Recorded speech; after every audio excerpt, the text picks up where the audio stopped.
बातें हुआ आज?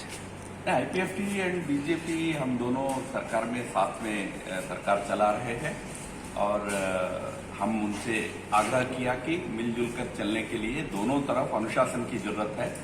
तो अपने अपने कैडर सब अच्छा अनुशासन ढंग से एक दूसरे के साथ मिलकर काम करें और जब चुनाव का समय आएगा उस समय तय करेंगे बाकी विषय।